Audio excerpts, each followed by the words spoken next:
It's 11 o'clock. Welcome back in. It's hour number 2 of Three-Man Front on Jocks. Pat and Landrum. We are live here on the South Side. We're at UAB football, and the head football coach of the UAB Blazers, Trent Dilfer, joins us here. Coach, first off, thanks for having us. It's always a great time for us to come down here and hang out, watch practice, and be able to converse with you for a few minutes. Not a bad view, huh? It's fantastic. And you got to see a little slip and slide. Yeah, That's pretty fun, huh? What was going on? I made a joke. I was like, when does the ice cream truck get here? Well, that's tomorrow. Yeah. No. Okay. We picked the wrong day to be here, Landrum. We came to the wrong day of camp. Yeah. Jim Zorn did it with us in Seattle in 2002, maybe.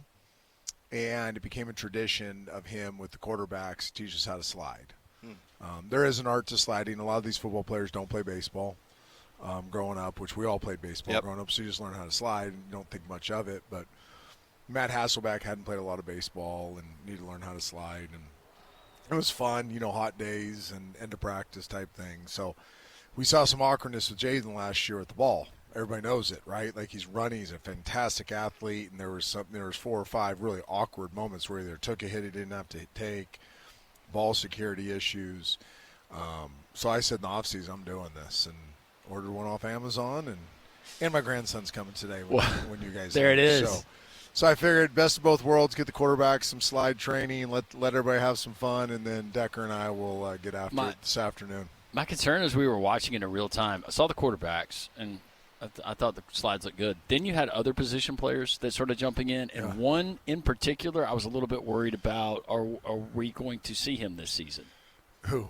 I don't know. He didn't have a number on. He fell awkwardly, and I thought it was a shoulder. So it was Eddie Towson, okay, who's a really good linebacker, who's a fantastic athlete, who is from Africa. Okay. So it makes sense. Yeah. And, it was like I could feel it in my feet when he hit the ground. I was a little worried, too. I did coach him up. I wanted to do this last year, and all the coaches were like, shoulder injury and hip injury, and, they're just out of fear. And I'm like, you know what? Quit being scared. They're kids. They are kids. Let's not forget. They got to have some fun. So I coached them up. Hey, don't leave your arms back because you don't want to hurt his shoulder. Don't land on your hip pointer. Don't land on your shoulder. Like, use your booty. That's where you're supposed to land. Get your front foot up so it doesn't dig in. So I did coach him up a little bit, and he was really the only awkward one. And then a lot of guys chose to go face first. I didn't think they knew who Ricky Henderson was, but we got some Ricky Hendersons out there, and I'm looking at D. Lee right now, one of our secondary players, and he's 6'3", not more probably than 175 pounds. And I teased him. I said, "You just stayed on top of the water, like a water balloon." You're so light. You just stayed on top of the water." But he did. Some of them, him and Josh Baca and Tariq Watson, some of the really great athletes. They had so much. I was using my meta glasses, so I filmed it all, and I was at the other end, and they were hitting the grass like full speed. So they're getting another 10 yards into the grass. So it was kind of fun. It was a nice way to end what's been 3 weeks of really an intense training camp, and wanted to add a little levity to it. All right, let's start with your quarterbacks. You have not been bashful in your thoughts on yourself as a coach and the way that this team performed last year. But let's start with the offense. How have you felt over the last 3 weeks and where you are right now? Well, my frustration has been that we have found every which way to lose a football game, and that is an indictment on the head coach. I mean, that's the way it is. You are what your record is, and your team plays as you lead it to play. So my frustration specifically offensively has been we've just been careless, casual. Great offensive football is not yards. It's the biggest lie out there. Yards are fun. Yards can be impactful, but clean football and points are what make great offensive football. And we would have these great yardage games, but have a couple turnovers, don't finish in the red zone, put our defense in some bad positions, poor fourth down management. I've never gone against the book, but that doesn't mean I'm right. Sometimes going with what the book says in these fourth down situations has hurt us because we haven't executed, and I have to have a better understanding of our team. You pile it all up and you do an off-season, self-reflection, and you're like, okay, I got to fix this. This is my area of expertise, so I got to fix it. And Mort can't fix everything. Mort's a fantastic offense coordinator. I'd put him against anybody in the country. But it does take more than one person, and it takes a strong voice and a message and a philosophy. So really the message has been without sacrificing our explosive qualities, because we've been very explosive offensively for 2 years in the run game and the pass game.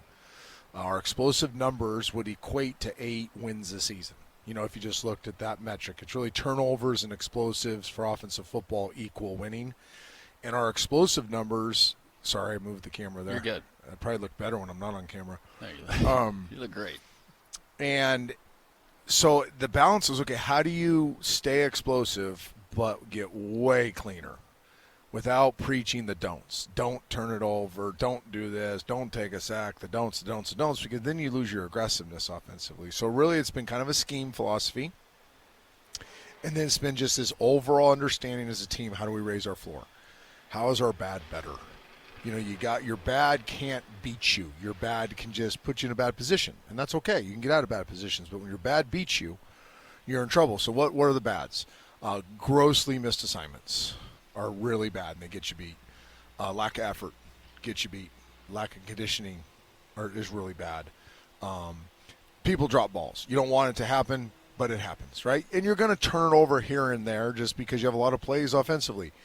But what kind of turnovers are they? What down and distance are the turnovers? You know, we had a ton of red zone or 1st and 10 or, you know, had momentum in the game and we're turning it over. And then finishing. Excuse me. I think finishing in the reds and stopping teams from finishing is a big deal. In modern day football, it is very hard in college to stop people. The rules are set up for offense. The hashes are set up for offense. Pretty much everything is set up for offense. So, and you saw this with the great Alabama defenses started giving up more points. You know, these dominant defenses that have historic legacies of playing great defense. It's in their DNA. All of a sudden it was tough to play defense. Everybody's like, oh, the offenses are getting better. Well, no, the rules are set up for offensive football. So if you know going in that defense is going to be hard to limit yards, then how do you win football games? Well, you limit points. You know, and everybody says, we'll get the ball back. Turnovers, yes. You preach turnovers, you teach turnovers. It's the biggest indicator of winning and losing in football. But sometimes you can't force turnovers. But what you can do is you can become an iron fence when you get in the red zone and defensively hold teams to field goals and takeaways. And then offensively, we got to finish. You know what I mean? Part of raising the floor is it's coming away with more points when we get in the red area. I think that's scoring more touchdowns, but it's also never not scoring points. You know what I mean? You got to be right. Shouldn't say never. There's probably going to be a 4th down. You go for it because it makes sense to do it, and you don't get points. At least you pinned them. But you got to have high percentages of finishing drives off of points. Jalen Kitna, your quarterback. Your observations from how much he's grown from last season to now, precision, all of those things that you're looking for. Yeah, he's made giant steps. Now, he knows this, and so if his parents are listening or he's listening, they'll nod their head and say yes. Like he needs to get better. Like he is not where I want him to be. But my expectations are unrealistic probably too, you know. So but that's a good thing. You know, I think we just keep pushing him to be the best quarterback in America. Like that is the goal. Play with that type of temperament, play with that type of confidence, play with that type of precision. Play at that time of mastery of the offense and push him to that standard and push his preparation to that standard. And that's where he has absolutely been a 10. His preparation is impeccable. He's developed a really cool pre-practice routine, a study routine, a very professional approach to handling the responsibility that is quarterback. So we've seen a lot of growth because of that. Instinctively, he's gotten a lot better. That's been the biggest growth. I ran and grabbed 15 minutes of film before I came on here. I got to see one period, and Mort made the comment without being prodded by me. He's like, man, he is making so many more off-schedule instinctive plays. You know, things don't go perfect. He's making them better so much more often. So that's really encouraging. Now, the consistency is not nearly where I want it.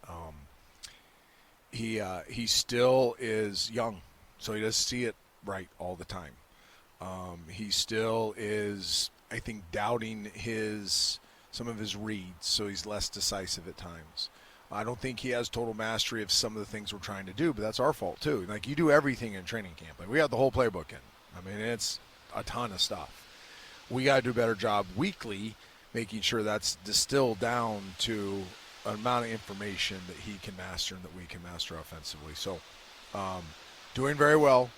I don't want anybody to be like, oh no, Trent's worried. I'm not worried. I have a maniacal expectation for how this position is played. It's never been played the way I expect it to be played here.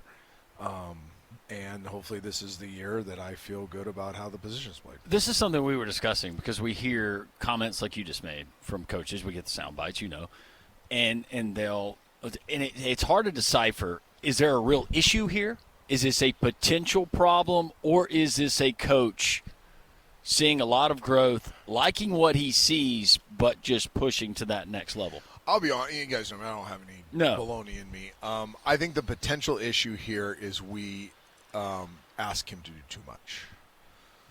If we were playing fifth grade math football, which some teams do, he would just be amazing. You'd be like, oh, this is the greatest player ever. If we were playing, pre-algebra offensive football, I think people are like, man, he's really, really, really good. We're trying to play calculus offensive football, and I think what Mort and I's challenge is we want to do it because there's extreme advantages if you can do that. Like, they're massive. Run game checks, pass game checks, double cadences. Like, you can really get a defense to where they're just crumble in front of you, especially when they're better than you. Really the tools are when you play an opponent that is physically better than you, but you are intellectually better than them, you can balance out the difference. And we'll have a few of those. We'll play 3 or 4 games where our opponent is bigger, stronger, faster, whatever it is, paid a lot more. Let's just use modern day terms. Their salary caps are way higher than our salary caps, so they have higher paid, more on paper talented players. So you want to balance that out with kind of an intellectual ability to do more than them. So that's what we're pushing for. Service Academy's been doing it for years. Yes. So, but what we may have to do early in the season is keep this more algebra 2, and find a balance there to where we still can have some distinct advantages, but we're not asking the quarterback to triple count and be, Tom Brady at the line of scrimmage. And we really do. If you brought in an NFL quarterback, pick your 5 favorites, and you brought him to one of our practices, they would say that's exactly what we do. Exactly. They wouldn't say we do more. Some would say they do less. Like, they at the line of scrimmage, these guys have an enormous amount of information they have to process pre and post snap. Probably unfair and probably not smart to do it all the time. But to push the envelope that way, because if we get 20% of that out of them, now we have a distinct advantage. And it's really on Mort and I to make sure we distill it down to a level of information that this quarterback and these players can master in a week's game plan. We will continue our conversation with Coach Trent Dilfer. This is Jocks. This is 3-Man Front. Welcome back. This is Jocks 3-Man Front. We are live UAB football practice facility under the pavilion. Coach Trent Dilfer continues our conversation here right outside, about 10 feet away. Coach, you got a great office and a wonderful perch. You may have to go in there if it starts raining. This is actually, you do get water through here, so just know. Oh, yeah. You may have to. You just pointed that out. It's not supposed to rain, though, right? I don't know. I never know. Yeah, it's a great setup. I mean, so many people had a part of building this facility. Now that I've been here a couple of years and have heard the story, they just did a fantastic job. We are the envy of many. I've had tons of coaches, like Jeff Tedford when he was at Fresno, and even after he left because he was still involved. Spencer, a bunch of guys on the West Coast called me and said, "Hey, we're thinking about a pavilion. Can we come see yours?" And I just turned them over to Mark. But this is a great building. Our players are very pleased. We try to keep it very family oriented and honor the investment that so many have made. Coach, I want to ask you about your defense. You bring in Steve Russ to run your defensive side this year. How are those guys looking, in your opinion, the first 3 weeks? More professional, more dialed, more instinctive. Landrum was asking me off camera, I guess, what's the biggest difference? They're more instinctive football players. They've played more football. I think that's the narrative that doesn't get talked about enough in the portal is how much have they played? How productive have they been? Not what they recruited. Who cares? Has the guy played? Has he learned how to be a productive college football player? And, you have your inside linebackers have thousands of starts between the two of them. And then you add Calvin Pitcher into the mix, and he, has played a ton as kind of a strong side outside nickel type backer. your defensive line has a lot more playing experience. Your secondary has a lot more playing experience. Guys that have played real snaps in real college football, so they've naturally gained an instinctive quality to them. They don't have to see it 47 times during the week to understand it. They can be like, oh, okay, I can see it in the classroom. I can watch it on film. I can go get a couple walkthrough reps of it. Now I know it's coming. So that's been pleasant. Our floor is still way too low. We're giving up way too many big plays on defense, which is one of the parts of what makes this defensive structure work well is that it can create havoc at the line of scrimmage, but also limit big plays. So we got to do a much better job limiting big plays. Now that could be a testament to our offense too. Our offenses continue to be highly explosive in practice. So that's always the challenge. It's like turnovers. Turnovers in practice, good or bad? Well, as a head coach, they're both. It's awesome that our DBs are diving and picking off balls. It's horrible that our quarterbacks are throwing them. It's great that defensive linemen are punching out balls and secondary guys are punching out balls, but it's bad that our guys are fumbling them. So it's good and bad, and we've seen that with explosive plays too. We've seen a lot of explosive plays on offense. That's a good thing. It's a bad thing because the defense is giving them up. So we won't know. And I've said this, and I'm not trying to be coy and give head coach. I still don't know who we are. I don't know how good we're going to be. I'm sick of people talking about things like that. I want to see it. I've been conned for 2 years, and I'm not going to be conned this year. So I'm an optimistic person by nature, so I'm cautiously optimistic. I'm still very skeptical on some things. I still think we're way away from where we need to be. I see too many things during the day, whether it be a lack of detail, whether it be a lack of understanding, whether it be a lack of engagement, but just still not to my standard of a completely professional approach while we're in the preparation mode so that we can go out and just let it rip on Saturdays. So many changes, turnover on your roster. And I remember you telling me this a few months ago that you're still learning these guys. Yeah. At this point now, and you said, hey, I'm not going to be one of these. Everybody come in and introduce your name and tell us a little bit about yourself.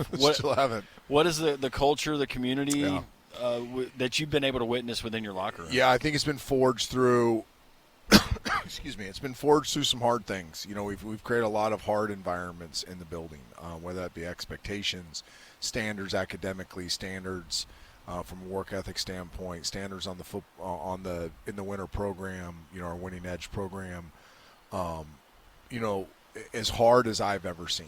And I've been around football a long time. It is, and everybody says we have the hardest offseason. This is the hardest offseason I've ever seen. So it was intentional by Lyle and I to make sure that these people will reveal themselves. If I end up being any good at this, and people say, "Hey, what's your core value?" I would say, "Well, I don't really believe in competition. I believe in revelation." People will reveal themselves. You put them in enough hard situations, they'll reveal their true football character. You don't have to say, "Oh, let's grade these 70 reps and see who's better." No, let's give them 140 really hard situations, and they'll reveal which one's better. And I think revelation is way more important than competition. I think competition's internal. You talk to some of the greatest competitors that have ever lived. It's not me against you. It's me against me.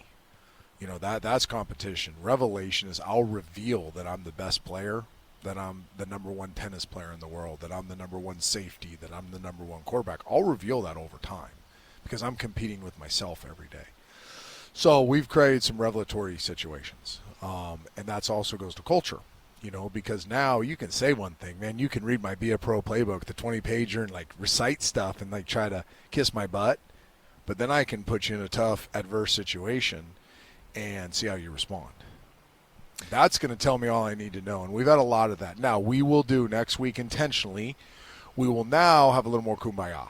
Because now it's been revealed. Now we all know who each other are. There are no secrets anymore. And now we'll move into more of the family meeting atmosphere. I don't know if you guys had family meetings, but with 3 daughters, I had a lot of family meetings. I bet you did. And a lot of those family meetings where, hey, we have a no drama rule. And you're going to be reminded on a Wednesday night, no drama rule, and respect to your parents and respect to the people around you and our family core values, and we're going to hold you to these standards. And I think we need a little more of that now, because now, it's been gnarly at times. It's been really gnarly getting kids that have never been together to go through really stressful, hard, fatiguing situations, not always handle them well, then have to deal with that conflict. And now I think it's time for us to kind of say, okay, Are we in this for thick and thin? And what are we willing to commit to as a football team? Coach, as you self-assess your own coaching, how much has that changed because of the portal, NIL, from your early vision when you took this job? I think, I actually called some of my high school players that are playing the SEC right now. I talked to some of my high school coaches. I talked to my NFL teammates. I said, give me an evaluation of me. Like when I was at my best, what was I? When I was at my worst, what was I? Because right now I'm at my worst, and I really don't know why. There's times. Now there's certain things I know. And I think one of the biggest takeaways is I treat people the way I would like to be treated. But I was a pro. You didn't have to tell me twice. Like I learned really early on. Like I was a knucklehead, and then I flipped the switch, and I didn't ask a lot of questions. You told me to go do that, I was going to do it. Why? Because you're my boss, and you probably have my best interest in mind. And even if you don't, you're my boss. You know what I mean? I'm kind of naturally a compliant person. I'm a disruptor if I don't trust you. But I'm pretty compliant if I trust you and I respect you. You can pretty much tell me to do what I'm supposed to do, and I'm going to do it. Ask Ted. You know what I mean? Like, I'm going to do it. I just think that's a good way to live life, and that's how I expect. So I was a little too much of that. And I had built such a culture, or we had built such a culture at Lipscomb, that everybody just kind of met that expectation. Here it's not happened, and I think I've been for the word I would use is soft. You know what I mean? I've just been too soft because I'm too idealistic. I say, I've taught this. I've shared it. I've showed a video. I've had a staff meeting about it. I've done the things. I said it once. You should listen. Like, I don't talk a lot. When I talk, you should probably listen. Probably do it the way the head coach wants it to be done. And then just assume it's going to happen. Doesn't happen. So more of a hard edge without yelling, more matter of fact, more you didn't meet the standards, so there's a consequence, choices, decisions, consequences. Firing those coaches was brutal, right? It was brutal. Some of my best friends. One of them is one of my closest friends in the world. But it also sent a very clear message that there's a standard, there's an expectation, and we're going to meet it. And I'm not going to yell and scream. I never braid a coach out on the field, but you just won't be here. Players, I'm not going to yell and scream. You're not a bad person because you're late to weights, but your reputational damages just got hit. It's just matter of fact. You didn't go to class, you have CT. Still love you, still like you, glad you're here, but there's going to be a consequence all the time. Choice decisions, consequences, a much harder line approach, less sympathy, less, oh, okay, I hear your reasons, I don't care about your reasons. You didn't meet the standard, that's what it is. So it's hard for me. It's very hard for me because I would like to have a bunch of players, a bunch of coaches that just did what you ask them to do because you're trying to show them respect by asking them in a nice way. And I think what's happened, unfortunately, culturally in football is that they look at that as a suggestion unless you're yelling and screaming and cussing, and I'm not that guy. So what I've had to clearly define is there are suggestions and then there's mandates. And if it's a suggestion, it'll lead this way. Hey, I'm suggesting you look at this. If that phrase is not used on the front end, consider it a mandate. And there's really nothing in between. And I've had suggestions. I've talked to the defense staff. Hey, I've seen this. I'd suggest you look into this, a drop 8 coverage. Russ goes, I've never had a lot of success with drop 8. Great. It was just suggesting it. Yeah. But then there's times like, I want that route depth at 12 yards. Coach Carver, yes, sir. It's at 12 yards. He knows I'm not suggesting that it might be better at 12 yards. I want it at 12 yards. Hey, quarterback, I'm not suggesting that your eyes start here. 1,000 out of 1,000 times when that ball is caught, your eyes start there. And there's no room for exception.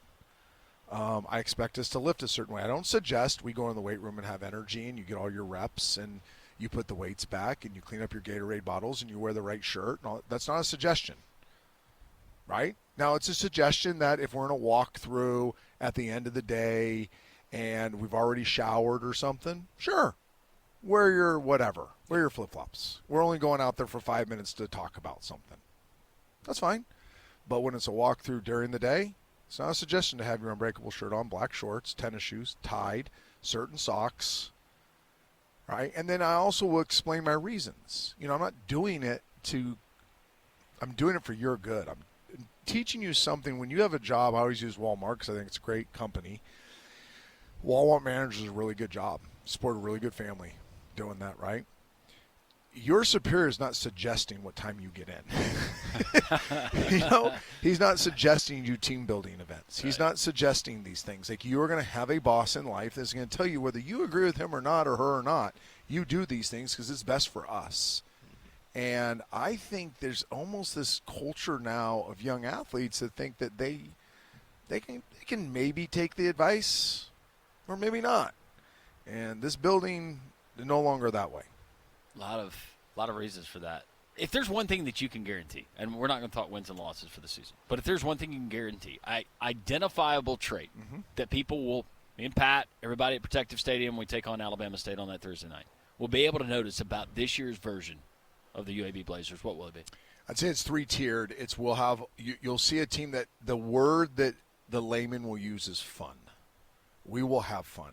I would call it more at a looseness. We will have on game day a confidence in our preparation so we can just let it rip. We will. We recruited that type of kid. We're not recruiting the high anxiety, performance freak out, yell and scream when they do bad, think it's cool to throw a helmet kid. We're just not recruiting them. You don't make it in my office. You might make it in the building, but you ain't making it in my office. Now, we'll have some episodes that aren't that. You're always obviously going to have some problems. But, like, in general, you're going to look at the temperament of the sideline, and you're going to see a team that's like, wow, they're confident. They're 17-point underdogs, yet they still have confidence. We will play hard. We will play much, much harder than we've played in the past. Again, we recruited a kid that has a natural motor and energy and effort to them that, we'd look at kids on tape and we'd be like, he's really talented. But look at him cruising to the ball away from the ball. Not going to recruit him. Well, coach, man, that guy's we can coach that in. No, you can't. Can't coach effort. Guys either have it or they don't. So we have guys tremendous amount of effort on both sides of the ball. And then I think you'll see a team that I'm hoping on this one. I see it's coming. You'll see a team that doesn't flinch. We're going to be down in games. We're going to throw interceptions. We're going to give up big plays. It's natural. Bad things are going to happen. A lot of bad things are going to happen this year. It's guaranteed. That's inevitable. By the way, the team that goes undefeated this year and wins the Natty, they'll have bad things happen too. Absolutely. It's absolutely a guarantee in football that pretty much every bad thing that you can imagine is going to happen at some point. We're going to respond well to them. One last question. This is our Blazer fan mailbag. Oh, yeah. It's a big bag, man. Would you please ask Coach Dilfer why he hates the color gold? You love doing this, don't you? I'll answer that question week 1 when you see us roll out. Whoa! There's the teaser. Yeah. Yeah. Yeah. Okay. Excited about it. Yeah. Yeah. I love the hate. I wouldn't be comfortable if everybody liked me. Coach Dilfer, we appreciate you taking time. Appreciate you guys. Thanks for hosting us. All right. See you guys. Thanks. Coach Trent Dilfer, UAB. We continue our coverage here from the South Side as we continue on this Friday three-man front on Jocks. It's 11:34. Welcome back. This is Three-Man Front as we continue our tour around football programs in the great state of Alabama. We're down at UAB today. We just heard from Trent Dilfer. Great conversation. We're now joined by Eli Ennis, Ohatchee, Alabama, the pride of Ohatchee. He is right here on set with us, coming from Nichols. And I was just talking to Ted, and I know that before we get into fall camp and what's going on, you come from Nichols, and you had a leg issue. Yep. And you had a bit of a scare. And for those folks that do not know that story, if you don't mind sharing that with us, because it's a great ending to the story. So basically, I want to say around a few months ago, I had some leg pains in my right leg. It felt like a tightness. Really couldn't pinpoint exactly what it was. And I kind of dealt with it through that spring, that fall, and then into that season. And then after the season, I'm thinking to myself, I'm going to take a few weeks off of it because I didn't know what it was exactly. And then get back, and then this whole process will happen. So that's kind of what happened. Took some weeks off of it. It got better. Week 1 at UAB, obviously I had no idea what it was, so I didn't think to hey, this is what it is. And it really wasn't giving me any problems unless I was doing certain movements on it. So get out here week 1, and we were doing squats in the weight room, and it was like a 5-second count down and then up. And that first squat, it felt like it was about to pop. It was horrible. So we had our physicals, and the doctor was asking me, he's like, is there anything else? I'm like, well, I can barely bend my right leg. Like, I couldn't even, standing straight on it and bending it slightly, there was pain. And he's like, well, that's not normal, so we'll get you an x-ray. X-ray came, and they're like, well, hey, there's something on your bone. That whole thing, we're going to get you an MRI here soon. Went and got the MRI. They got to look at it a little bit better, and it was a bone cyst, but they were telling me it's like, in your case, it's really rare because a lot of the bone cysts that we deal with is inside the bone. And he was like, that's kind of why it took us so long to diagnose it. And I think that happened on like a Friday, I want to say.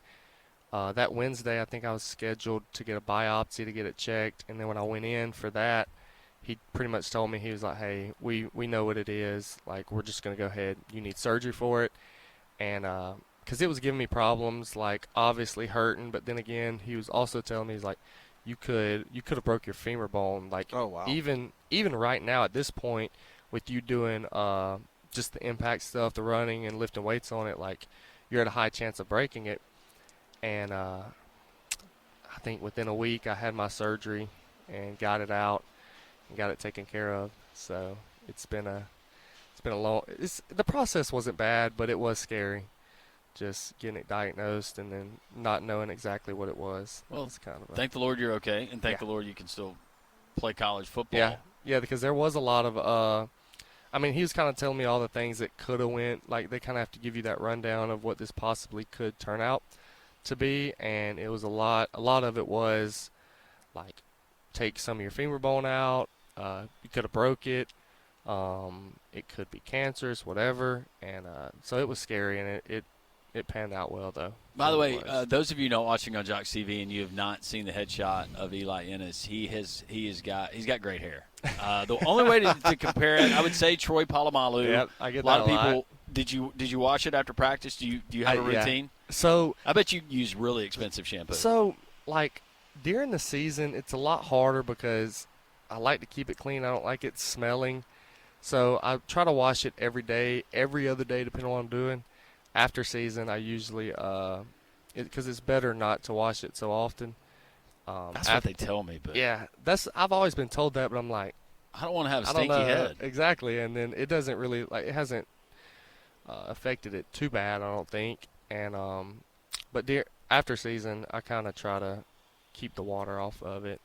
Every 2 or 3 days, I'll give it a wash. Your girlfriend, she takes care of your hair. She does as much as she can. We have two different hair types, so as much as she knows, she gives me little pointers about it. All right, let's talk about the defense. I know, obviously, you're new to the program in regards. You were not here last year. Yep. New defensive coordinator. But for those that have been around this program the last year or so, defensively speaking, what's the vibe like with this new system under Steve Russ? A lot of fast, physical players. I think can't speak for what it was last year. I mean, I kind of have no idea what it was last year. But from some of the guys that have been here and that are still here playing with us, they see a big difference as far as just the mentality, the speed, and the physicality that's being brought out there. I think it's a very good thing, and it's a lot different than it was last year. How much different is it from where you came? From Nichols? Yeah. And I see a lot of similarities because that's what our defense was kind of built on, like effort, running to the ball. That's a big thing for Coach Russ, and just being physical and fast. I think I see a lot of similarities because that was kind of throughout high school, and then when I got to Nichols, that was kind of their motto of being physical, give everything you have each play, and I think it's a lot of the same stuff. Yeah. I was asking Coach, and it seemed like you're a guy that probably gets along with everyone, but the culture inside the locker room, what is it like as opposed to when you first arrived, because you've had to meet a lot of new teammates and they've had to do it vice versa? Yeah, I mean, it's obviously a lot different when you get here. You don't know anybody, and then a lot of the guys, like, this is with anywhere you go. It happened at Nichols. I feel like at Nichols it was a little bit harder for me to kind of make friends and get to the different friend groups, but you have certain people that they have their little circle, and then it's kind of hard to get into that circle. And I think you have that come up in a lot of teams, but I've said it before, like when I got here, there was 30 other new guys, so it was kind of like, hey, you're in my circle, and then it's the whole team. So I think as far as everybody being together, it's very good. As far as everybody getting to know each other. In regards to, are you tired of hitting the same people? Are you ready to hit somebody different? Yeah, I'm ready for the plays to actually count. Put it that way. I'm ready to get out there and. Do you guys as players set expectations? Coach Dilfer said he's tired of talking about wins and losses. He's done it the first 2 seasons. He's got to prove it on the field. You want to win every game, but what are the goals for the season team-wise and for Eli? I mean, for team-wise and how I would look at it, and I think is a good way to look at it, is just one game at a time. Yeah. Is the most important game is the next game, because this was a big thing in high school. You get caught up in looking at games down the road, and then you lose your focus on what's next.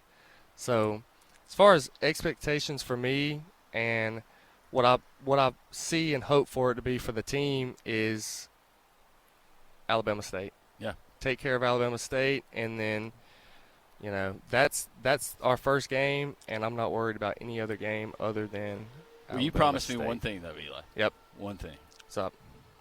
This year, can we return from a road game victorious? That's a big deal. Mm-hmm. That's a big deal. Yeah. I think I can promise that. Okay. I will promise that Very we will nice. get that done. Very nice. That is Eli Ennis. Good luck this season. Appreciate you stopping by and seeing us. Got a great number, 44. Oh, it's awesome. It's the perfect linebacker number. And you look great on the slip and slide, by the way. You did. Nice. I've been told. Eli, thank you, brother. All right. Good to see you. Thank you, guys. More from UAB football. This is Jocks, three-man front.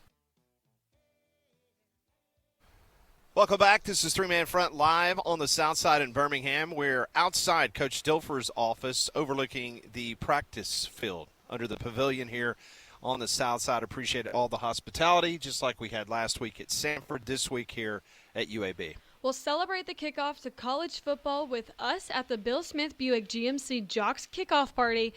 It's at Regions Field on Thursday, August 21st, and the only way to go is by winning tickets. And today, this is it. This is the last day to qualify. So to enter to win a pair of tickets for you and a guest, text the keyword FINAL and your full name to 205-834-9450. Once again, the keyword FINAL and your full name to 205-834-9450. Winners are drawn and notified daily, and for more information, visit jocksfm.com.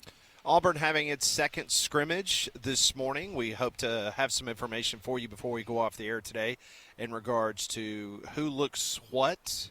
I know some wide receivers are banged up. Not sure how much they're going to participate in that practice, as there will be 3 scrimmages. The next one will be August the 22nd for Auburn, so we'll see if Jackson Arnold performs better than what he did at practice yesterday when Hugh Freeze threw his visor. Bama on the practice field today. They will scrimmage number 2.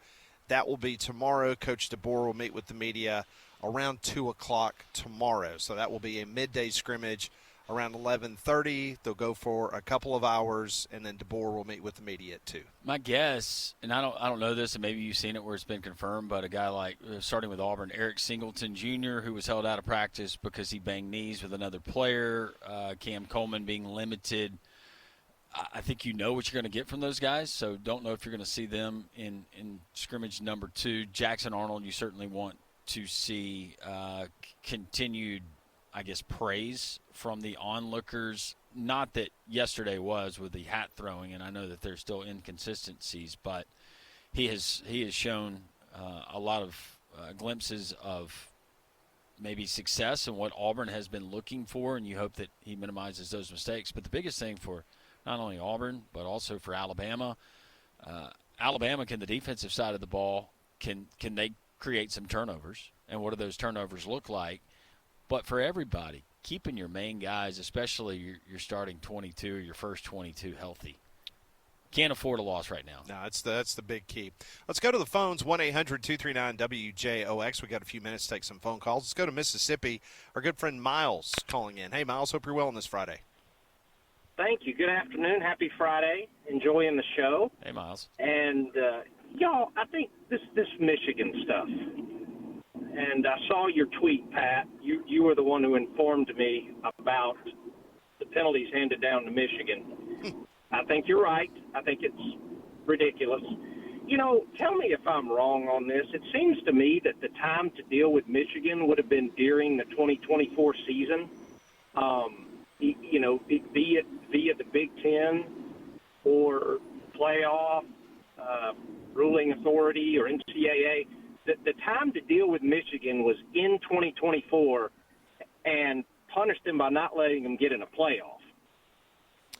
It's a novel concept, Miles, because, he was suspended, right? He couldn't participate with the football team.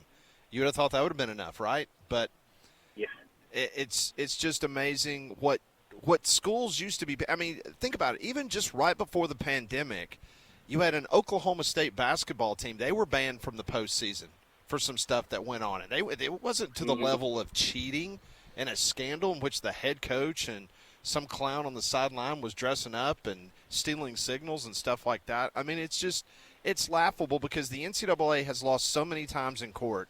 They are so scared of their own shadow. They are never going to punish a school ever again like they used to. Mm-mm. Yeah, no, that's an excellent example with Oklahoma State. If I was a Florida State fan, I wouldn't be mad at Alabama. I'd be mad at at Michigan. Yeah. About not getting in the playoff. Because if Michigan would have been barred from it, then Florida State gets in. And the thing is, I've heard people say, well, Michigan would have won those games anyway. It doesn't matter. They had an advantage that everybody else didn't have. They pulled a Houston Astro. Beating on the drum, beating on the garbage cans. Yep. Yeah, even worse. Of course, by the way, I was a Houston Astros fan, and that ruined my ability to pull for the Astros. So, yeah, it's close to home. But I don't – this just is ludicrous to me. I remember, Pat, you went through –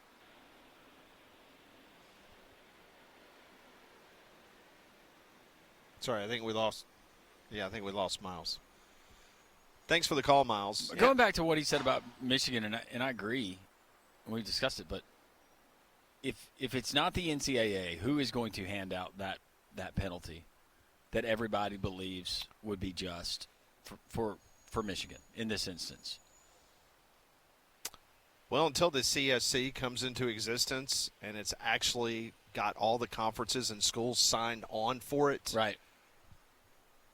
This is the result you're going to get. Exactly. No matter what it is. So that should help create more of a sense of urgency for everybody to get together that signed off on it and say, all right, let's put this in place. Let's put enforcement committee, whatever you want to call them, let's put this in place, and who's going to decide what the penalties are, because that's going to ultimately get everyone's attention. I think show causes are great. Unfortunately, for a guy like Jeremy Pruitt, the show cause affects him a lot more than it does a guy like Jim Harbaugh, who just rolled over and went right back to, let's be honest, probably where he wanted to be after NIL, the transfer portal, and winning a national title. You can leave as a hero. Who cares about Connor Stallions? I mean, some people could argue that maybe he should be locked up and serving time for what he did. So I think show causes are great, but unfortunately maybe that's not enough of a deterrent for some of these coaches who may not think, well, I'm never going to get caught. But until we get that College Sports Commission and everything in place, the NCAA is going to continue to do what they do. But I think a lot of it is just fear out of backlash, and you get attorneys involved, and then it becomes a legal situation, and they have not fared well, as you mentioned. Let's try to grab BC before the top of the hour here. Hey, BC, thanks for your patience. What's going on? Hey, thanks for taking my call, Pat. I know we're really pumped about college football starting up really soon. Can we talk about a high school football team for just a hot minute? Absolutely. And I'll begin by asking you, since you're an old-timer like me, Pat, can you recall the team that won the 3A State of Alabama championship in football in 1973? I'm going to take a wild guess. John Carroll. That was the John Carroll Cavaliers. They went undefeated that year. They beat the likes of Mountain Brook, Shades Valley, Vestavia. They went on to play Andalusia for the state championship game on a cold night at Legion Field and won the state championship. And the reason that I want to bring this up is because 52 years later, a generous donor/benefactor is awarding the surviving members of that team their state championship football rings. Oh, awesome. August 29th at their home opener at Pat Sullivan Field. In fact, Pat, they're rededicating Pat Sullivan Field. They've done a lot of upgrading of the infrastructure there, and they've got their first game is at Homewood, and then on the 29th they have an at-home game against St. Michael, and they are going to award the surviving members of the team, about 45 or so players, their state championship rings, and it's a big deal. Yeah, listen, we will continue to obviously promote that. Thank you for the phone call very much. That's a very special honor.